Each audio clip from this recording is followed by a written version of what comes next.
Emma loves the little cafe on Oak Street. Every Saturday morning, she visits it. Today, she is excited because the cafe has a new special drink. Emma wonders what it will be. She walks to the cafe from her home. The weather is nice and sunny. Birds sing in the trees. Emma feels happy. The cafe is small but cozy. It has many plants and colorful chairs. Emma opens the door and hears soft music. She sees her favorite table by the window. Emma sits down. The waiter smiles and brings her a menu. Emma looks at the new drink. It is a lavender latte. She decides to try it. While waiting, Emma looks around. She sees a young couple sharing a piece of cake. An old man reads the newspaper quietly in the corner. A mother and her little boy are drawing. Everyone seems relaxed and content. The waiter brings Emma's drink. The lavender latte smells sweet. Emma takes a sip. It tastes creamy and floral. She likes it very much. Emma watches people pass by outside.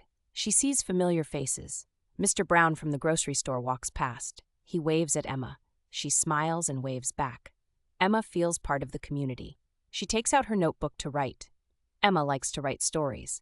The cafe is her favorite place to find ideas. The sound of the coffee machine, the chatter of people, it all inspires her. After writing for a while, Emma orders a slice of cake. It is lemon cake, her favorite. The cake is soft and tastes like summer. Emma feels content. As Emma finishes her cake, she looks at the time. It is afternoon. She has spent hours here, but it feels like only a few moments.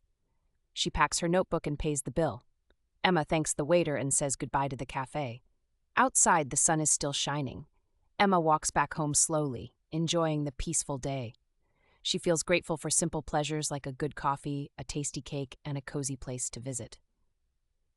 Emma knows she will return next Saturday. As she walks, she thinks about the stories she will write. Her heart feels warm and happy.